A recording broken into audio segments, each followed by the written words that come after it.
Bismillahirrahmanirrahim. Assalamu alaikum, students. I hope you all would be fine.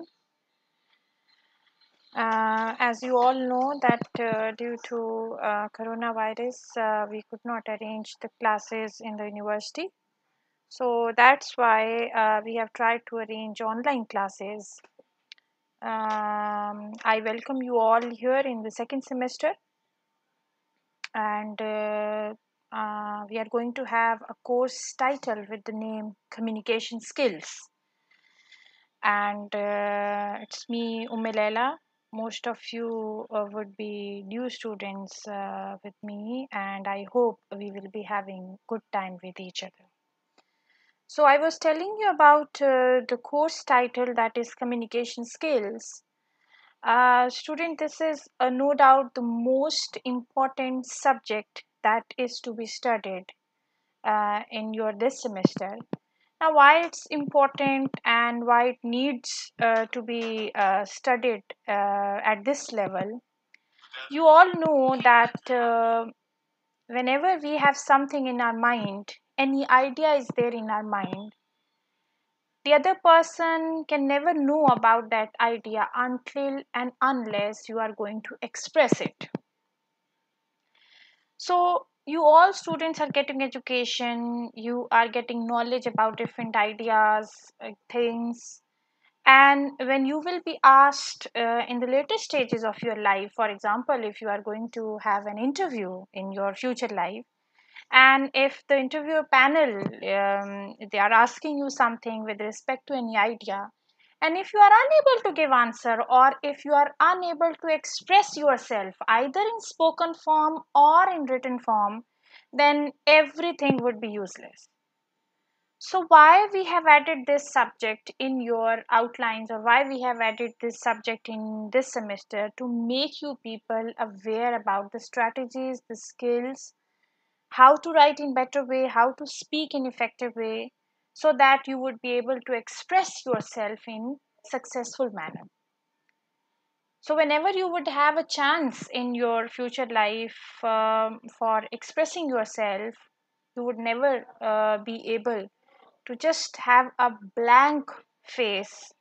Rather, having this subject in your this semester makes you enable to speak in a better way, to express yourself effective way. So that is why communication skills has been added in this semester. So talking about this course title, that is communication skills, as I have discussed with you right now, these are all the objectives, the motives, the purpose of studying this particular subject, that is communication skills. So we are going to see, it's the first week, and we are going to see what we are studying on day first. So we will see that what is communication. We will study what is communication at the very day first of the first week. Now, if I ask you a question, that whenever you want to have a glass of water and you are feeling thirsty, and you want to ask another person that, okay, I want to have a glass of water, is it possible that the other person would come to know that you want to have a glass of water? If you are not speaking, is it possible that the other person would come to know that yes, you want to have a glass of water? I think it's impossible. So what you will do? Definitely you will ask for a glass of water. You will speak the sentence that please give me a glass of water. So with the help of this sentence, that I want to have a glass of water, or please give me a glass of water, this is actually called as communication. Another example which I want to quote here: when a baby is born, and that baby, you know very well, it's not possible that baby would just start talking or use words suddenly. No, it takes time. So what does he do when he wants to express something, you would have noticed that either he smiles if he is happy, or he weeps if he wants something, or if he is uneasy. So weeping and smiling and crying, these are what? These are the sources of communication. He wants to communicate something. He wants to tell something. So what is communication? This is what we are going to see. Yes. Communication is exchange and sharing of ideas, thoughts, views, opinions, proposals, needs, and requirements. It's and. Sorry to mistakenly, it's just written a add. Okay. So what is communication? It is the exchange and sharing of ideas. As I have just told you, that exchanging of ideas, sharing of ideas, your thoughts, your views, your opinions, whatever you want to say, whatever you think, whatever is there in your mind, whatever your needs and requirements, that exchange and sharing is called as communication. Now here I want to give you another example of two strangers who are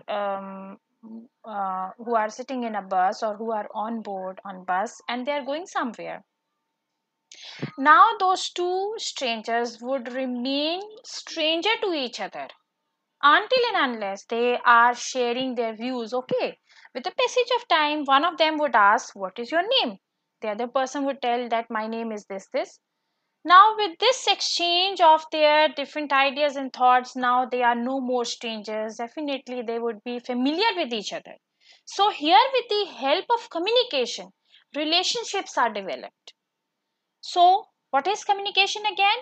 Yes, it is no doubt exchange and sharing of ideas, thoughts, views, opinions, proposals, needs, and requirements. Whatever you want to have, you can express it with the help of communication. And one thing more, which I want to tell you, that nothing is possible without communication. Then, in this communication process, who is involved? One is sender, another is receiver. Now, who is sender and receiver? It is not like that I'm giving you something and you are that person who is giving me something, that is sender, and the person who is taking or receiving that thing, he is receiver. It's not just a matter of things. Sender and receiver, in the sense that the person who is speaking, or the person who is writing, or the person who is communicating, that person will be called as sender. Whereas the person who is understanding the words, the person who is listening the words, or the person who is reading the words, that person would be called as receiver. So in this process of communication, who are involved, on one side there is a sender, and another side there is a receiver. Okay, now the next point about this communication process. Communication process is possible through various ways.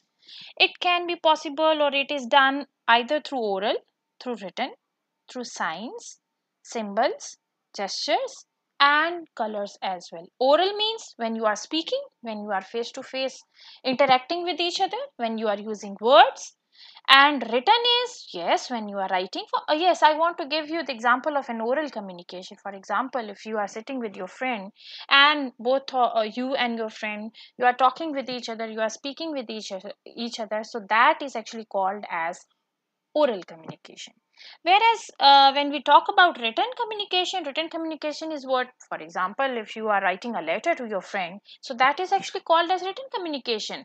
Why it is called as written? Because here it is no more spoken or oral. Now it is written, means you are writing something and you are conveying your idea, you are sharing your idea, you are exchanging your idea to your receiver.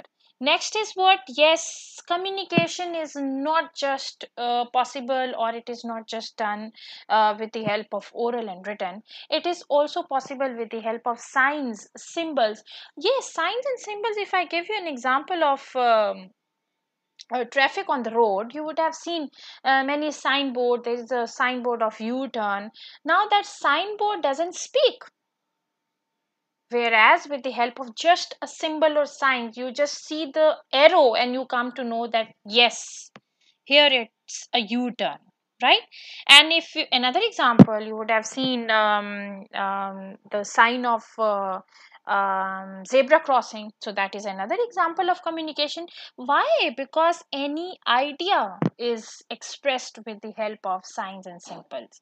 Okay, gestures. What is meant by gestures? Gestures means when you are using your fingers for that thing, जैसे आप इशारे भी कहते हैं. So that is also used for the sake of, for example, if you are you have gone somewhere for shopping and you are pointing towards any dress which you like, so that your pointing fingers, they are also expressing something that yes, you like that dress. In the same way, your facial expressions, that can also be the source of communication. How? If your friend, he is not feeling well today and his facial expressions are such that you ask him that what happened today, why you seem to be so sad.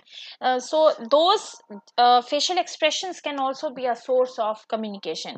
Yes, in the same way, if your friend is happy and with the help of his body movement, his gestures, his facial expressions, you come to know, yes, you seem to be very happy today, so there is something special. So he will tell you whether I have met with that person, or whether I have got good marks, or whether I have had a good result. So these will be the different reasons he would tell you later on. And colors, yes, if I tell you the example of a colors, you would have seen traffic signals on the roads. If there is a yellow, you would have seen a rhyme, yellow light, what do you say? Red light, what do you say? I say stop, and stop right away. Now those colors, they also communicate something, although it's a red color on the traffic signal, but red color communicates what?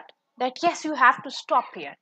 So colors also express something. Sometimes red color is also a symbol of, or it's also communicate danger, an alarming situation. So colors, yes, red color is also a symbol of love as well.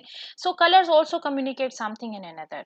Next is, in this communication process, two or more persons are involved. Yes, minimum number of persons who are involved in communication could be two. It can never be possible with the help of a single person. How? If I ask any person to sit in a room alone, and if I lock that door, and if I ask him that go with the communication process, can you tell me, is it possible that he can have communication with only single person who is sitting in who is sitting alone in a separate room? Not at all. Communication can never be possible with that one single person. So in this communication process, two persons are involved. Yes, it can rise to more than two persons, and even countless and numberless persons who can be involved in communication process. How? You would have seen a prime minister or president addressing to his nation. So only one sender, but the receiver could be more than one, sorry, or two, or numberless and countless numbers of people are involved in communication process. Okay, now the next point about communication, the most important point about communication is understanding. Now, why and to what extent this thing is important? If I ask you something, that for example, your friend has asked you to give a glass of water. If he is using the word, please give me a glass of, do you think you have understood it? Although he has used the words. No, not at all. Although there is a communication process, but that communication process is useless. That communication process is a failure of communication. How? If the other person didn't understand it. Are you getting my point? If your receiver, or if the other person has not understood your words, it means that is a communication. That is a failure of communication. It's not communication, it's a failure of communication. Because the other person didn't understand anything. So, understanding is the most important factor for effective communication. This is what we are going to see. It's not just communication, it's effective communication. And effective communication means if you are telling A, the other person would understand A, rather B.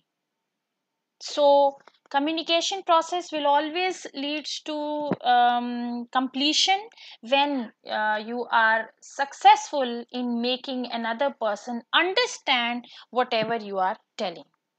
It should not be like that. If a person has asked you a glass of water and you are giving him a glass of, oh sorry, a cup of tea, so that is a contradiction, a contrast of whatever he has asked you and whatever you are giving in response to it. So understanding, to make another person understand, that is the most important part of communication process. A simple example which I want to give you here, if a person is asking your name, what's your name, and you are telling Zaid, Islam, so you have used the words in such a way that the other person couldn't understand your words.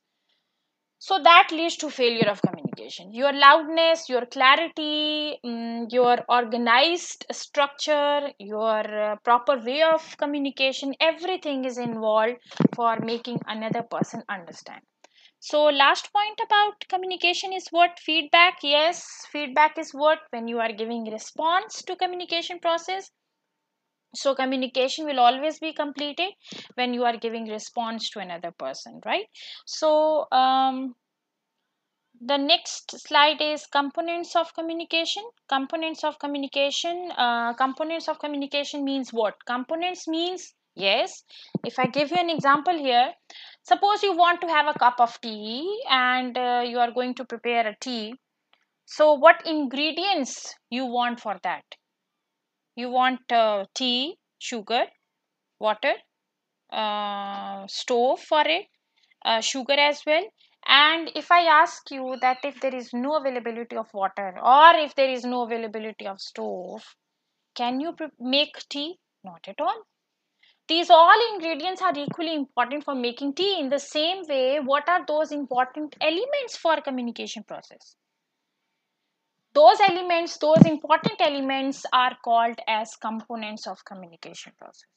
And these components involve, first one is context, second one is sender. Sender is also called as encoder. Third is message. Fourth is medium. Fifth is receiver. Receiver is also called as decoder. And last one is feedback. So all these are called as components of communication. Components of communication means the important elements with which communication process is possible. And if you miss a single one, communication can never be possible. For example, if there is no receiver, कोई सुनने वाला नहीं है, then there would be no communication. If there is no sender, means if you have a receiver, if you have a message, but if there is no person to speak or write, then communication process will be incomplete. So this was all about a brief introduction of components of communication process. So we will carry on with this inshallah in the next class. I hope you would have understood the meaning of communication and what you need to understand. You all should know what is meant by communication. You may read all these points again, and components of communication, we will talk about them in detail in the next class inshallah. And what your task for today is, you just have to write down in form of points your own personal views. I'm not asking you to write in perfect way, I'm just asking you to share your ideas about advantages of communication. What do you think, why communication is important and what benefits it can provide it to you? So this was all about our today's class, today's lecture, that is communication, which is the first topic of the first week, and it's the day first. I hope you all would have understood. Inshallah, we will see with the remaining part of this topic in our next class. Till then, take care of yourselves. Allah Hafiz.